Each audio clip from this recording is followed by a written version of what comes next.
Welcome to a Fish Out of Water podcast. This is your host, Richard Lipman. Today, we are interviewing Shahram Mokri. This is part 1 of 2 of this podcast. This podcast is sponsored by Demode Records, available at www.richardlipman.co/Demode Records.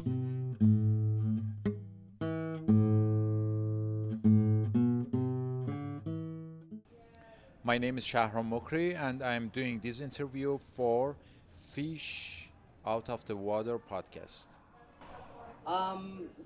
Tell us what you do and what inspires you. من فیلم میسازم و فکر میکنم که خیلی کار پرهیجانی دارم انجام میدم. فیلم ساختن برام خیلی کار پرهیجانیه و عاشق این کارم. I make films and I find this job, this art, extremely exciting. Why is that? What's exciting? همین قدر میخواستم دیگه، درسته؟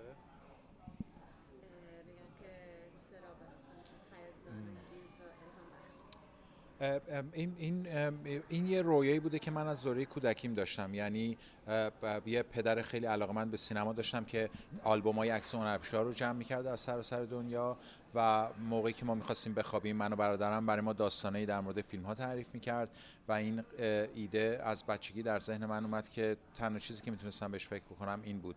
شاید مهمترین دلیلش برام این باشه، یعنی یکم یه ایده‌ای که از کودکی داشتم، نمیدونم اگه این نبود الان چیکار می‌خواستم بکنم.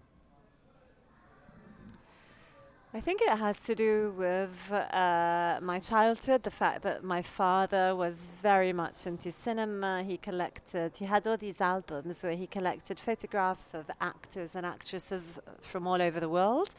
And at night he'd tell my brother and me stories about films. And so it's always been a childhood dream. I think that's why I work in cinema today.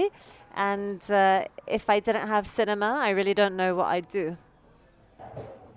And I understand that he was educated and studied film with, and he was taught by a well-known Iranian filmmaker, Abbas. Can you tell us a bit more about that experience? And is there a story that influenced him? About his education with these well-known filmmakers? Is there something, one particular thing, that he remembers, that he uses now?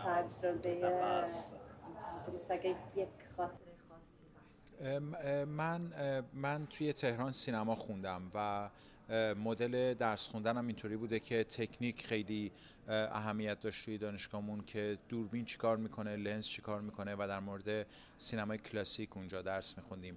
بعدها با عباس کیارستمی آشنا شدم که کیارستمی اصلا در این موارد حرف نمیزد و بیشتر به ما میگفت که چطوری باید به محیط اطراف نگاه بکنیم. I studied cinema, filmmaking at university in Tehran, and there at the time the focus was very much on the technique of cinema, cameras, lenses, but also classical cinema, the history of the great classics of cinema. After I met with Abbas Kiarostami, and it was very interesting. For him, technique really was not something to focus on or to talk about, but rather he taught us how to look at our surroundings, at the world around us. And what was it he said? اون چیزی که عباس کیارستمی به ما یاد میداد این بود که چطور به محیطمون نگاه کنیم. مثلا در کلاس‌هاش ایده هایی داشت در مورد اینکه راجع به باد فکر کنید یا راجع به یه در فکر کنید و قصه هایی رو درباره اونا تعریف کنید. ویدیوهای کوتاهی بسازین در مورد چیزایی که به نظر خیلی عادی و معمولی به نظر میرسن. Well, he was really focusing on how to look at our surroundings, and in the workshops, in the classes, he'd give us short assignments to make videos or short films about, for instance, the wind or a door in front of us, and about all of these aspects of life which we tend to think are totally normal and neutral. به نظرم میومد که کیارستمی نمیخواست فیلمسازی شبیه به خودش درست بکنه، بلکه میخواست هر فیلمسازی پیدا کنه که چطور میتونه خودش باشه، نه کسی شبیه به اون، شبیه به عباس. And I think he really wasn't trying to form filmmakers who'd be similar to him, but rather he was trying to form a generation of filmmakers who would find themselves and find their very own cinema.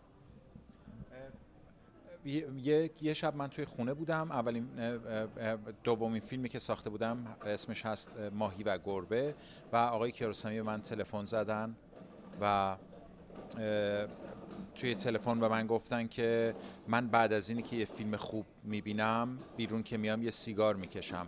بعد از فیلم تو 2 تا سیگار کشیدم. من خیلی با خودم فکر کردم که آیا کیارستمی منظورش این بود که پس فیلم تو خوب نیست، یا اینی که فیلم تو 2 برابر خوبه. کیارستمی همیشه اینطوری حرف میزد، طوری که تو نتونی به چنگش بیاری. And I remember sitting at home one evening, shortly after having made my second feature-length film, Cat and Fish. I'm so sorry, Fish and Cat. And I received a phone call from Abbas Kiarostami, and he told me, you know, when I watch a good film, I always smoke a cigarette after. And I've just watched your film, and I smoked 2 cigarettes. And you know, the fact is, I often wondered, what did it mean? Did it mean that it was not a good film for him, and so he had to smoke 2 cigarettes? Or was it so good as to be like 2 good films in one? And I think that says a lot about Abbas's way of being and the way he spoke. He spoke in a way that was never, that you could never really catch. It was always ambiguous. It was always multi-layered. You were never sure what exactly he meant. How do you choose your stories and how do you choose your visual language? من از دوره دانشگاه تصمیم گرفتم که روی ایده فیلم‌های لانگ تیک کار بکنم. اون موقع دوربین دیجیتال در حال عوض شدن با دوربین نگاتیو بود و من فکر می‌کردم چطور میشه قابلیت‌های دوربین دیجیتال رو به گرامر سینما اضافه کرد. اینطوری بود که فکر کردم که باید این فقط یه تغییر ابزار نباشه، بلکه تغییر زبان باشه و اینطوری شد که رفتم سراغ کار کردن با لانگ تیک‌های طولانی. Ever since studying filmmaking at university, I became very interested in long takes, also because at the time we were going through the transformation of cameras, from analog cameras to digital cameras. So I was very interested in what this new medium could add to the grammar of cinema, to the language of cinema. But I also thought it should not only be a technical addition, but rather really a new way of making films, and that's what I've investigated throughout my career. Does he focus on a very strict placement of cameras and story and actors in the script, or does he improvise a bit? در واقع یه نکته دیگه و اون رابطه زمان و لانگ تیک بود، چون که تو وقتی یه فیلم پازلی میسازی به خاطر اینکه پلان‌های مختلفی داری میتونی اینا رو هر جوری که میخوای بچینی و بعد مغز اون رو مثل یه خط زمانی صاف ببینه. من فکر کردم آیا میشه یک فیلم لانگ تیک ساخت و توی اون به مسئله زمان و داستانی که جلو عقب شه اشاره کرد بدون اینکه تو با کات زدن بخوای این پازل رو بسازی؟ I'd also like to add that another thing I'm interested in is the relationship between the passage of time and the long take. Because usually when you work in parallel narratives, you then you do a montage with the one next to the other, and so the mind of the audience creates a linear timeline, a chronological timeline when looking at them. And instead, what I think is very interesting when you work with a long take is how can you play around with time? How can you play around with what came before, what came after, break somehow the notion of time, but do so all within the language of the long take? I think that's also something that a British filmmaker also does quite a lot. Recently made a film about the nuclear scientist Jonathan, I forgot his name. What's the film? Oppenheimer. Christopher Nolan movie, Tenet, for example. Yeah. نولان توی فیلم اینسپشن وقتی که میخواد راجع به زمان حرف بزنه یکی از کاراکترها رو میبره پای یه پله و بهش در مورد اینکه زمان چطوری کار میکنه یه تصویری رو نشون میده. اون پلکانی که توی اون فیلم میبینین الهام گرفته از یکی از نقاشی‌های موریس اشره و من توی فیلم کوتاهی که توی دانشگاه سالها قبل ساخته بودم سعی کردم که یه بازنمایی از نقاشی اشر توی اون فیلم توی یه لانگ تیک داشته باشم. پس این در مورد این رابطه‌ای که میگین میتونم بفهمم این رابطه رو. Yes, I think I know what you mean in the sense that if we think of, for instance, the film Inception by Christopher Nolan, there's a reflection about time there where he brings this character up a ladder and there's this talks about the past, and that shot is inspired by the paintings of M.C. Escher, who is a painter who also inspired me very much in the way...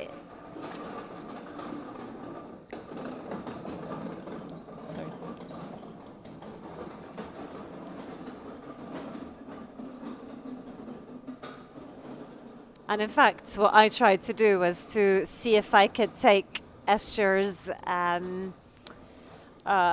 poetics, aesthetics, language into the language of the long take. Is this also something to do with Iranian traditions, cinema and narrative? Is there a focus also on the relationship between the present and the past?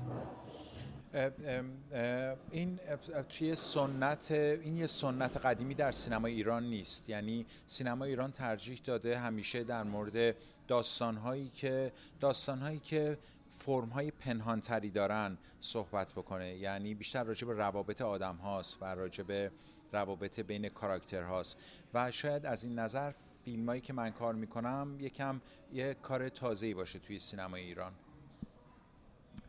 I don't think this is so present in the history of Iranian cinema. It's much newer there because Iranian cinema has focused more on what is hidden from sight and what is, secret. So relationships between people and such. And so I think probably the films I make are quite new within the landscape of Iranian cinema. مثلا در مورد سینمای عباسی کیارستمی ما همیشه المان‌های ثابتی رو میشناسیم که سینمای کیارستمی رو به خاطر اونا به جا میاریم، اما برای من سینمای کیارستمی اون بعد متافیلمش بوده که مورد توجهم بوده. یعنی کیارستمی فیلم‌هاش یه جور بازی در بازیه، یه جور فیلم در فیلمه و اون بخشش بوده که منو جذب کرده. And you know, when we think of the cinema of Abbas Kiarostami in Iran, we tend to refer to let's say, a number of recurring elements, which are the reason why we know him and we pay so much attention to him. But for me, what really intrigues me about the cinema of Abbas Kiarostami is the metafilm dimension that many of his films have, in the sense that they are like a game inside a game, a play inside playing, acting within acting, a film within a film.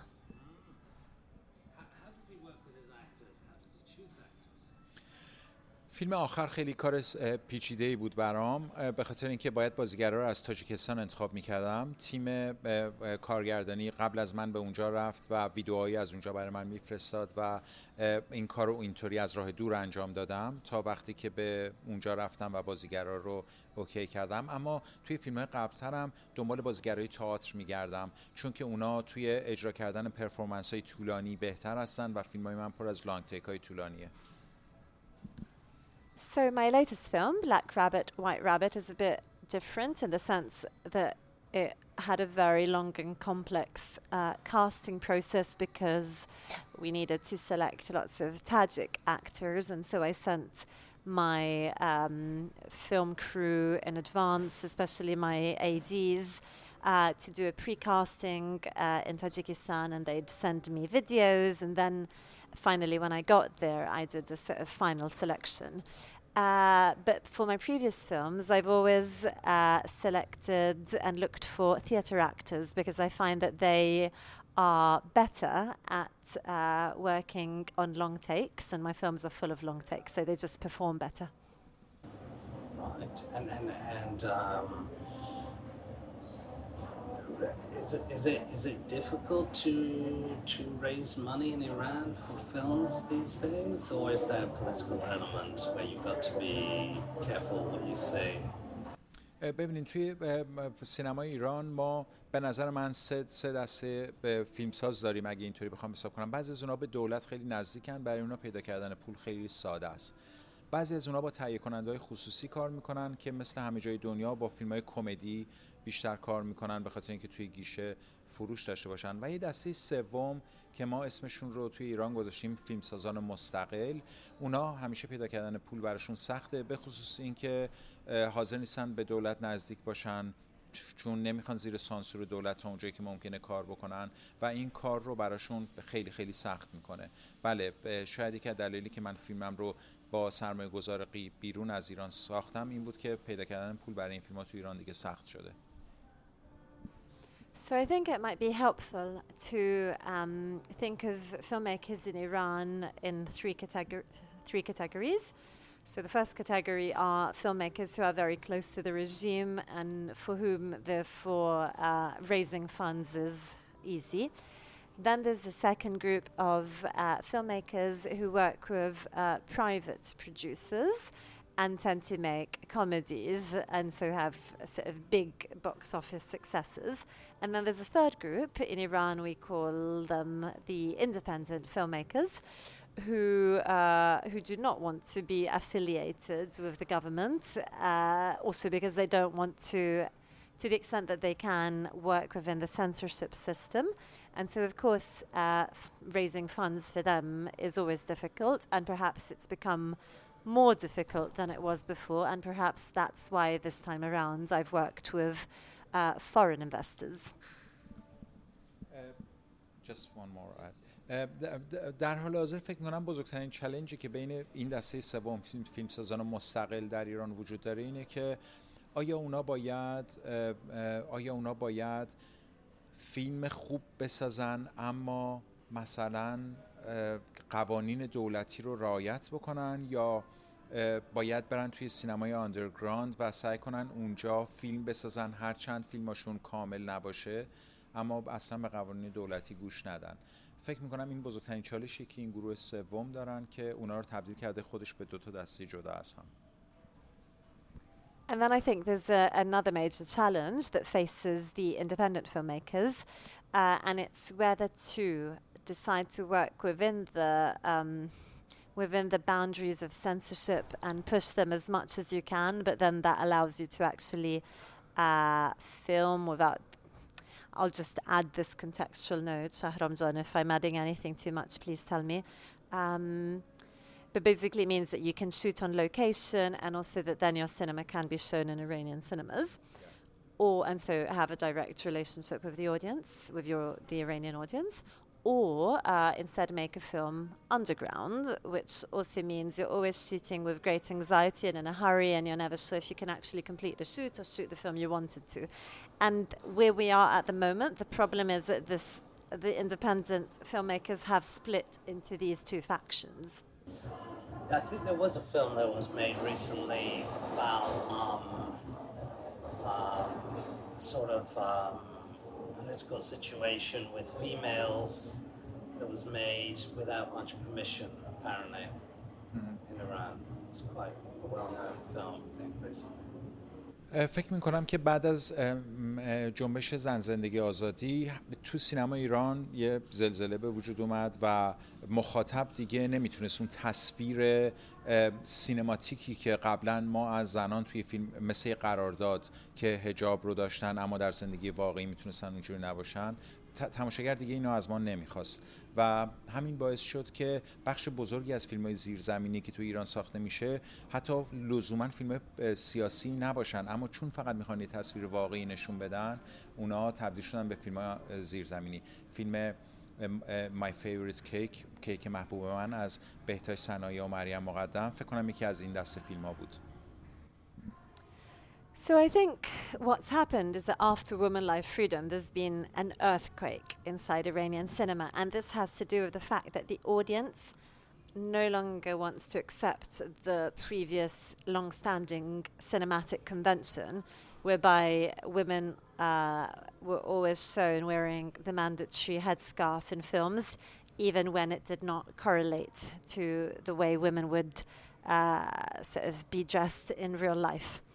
I think the audience no longer wants to see scenes that do not reflect real life, and then as a consequence, a lot of films are now made underground by filmmakers who maybe do not pursue political subjects, but just want to show reality as it is. And I think, for instance, My Favorite Cake by بهتاج صنایع and مریم مقدم is a good example of this sort of film. Thank you for listening to a Fish Out of Water podcast. This is your host, Richard Lipman. Should you have any questions, comments, or suggestions, please get in touch. This podcast is sponsored by Demode Records, available at www.richardlipman.co/Demode Records.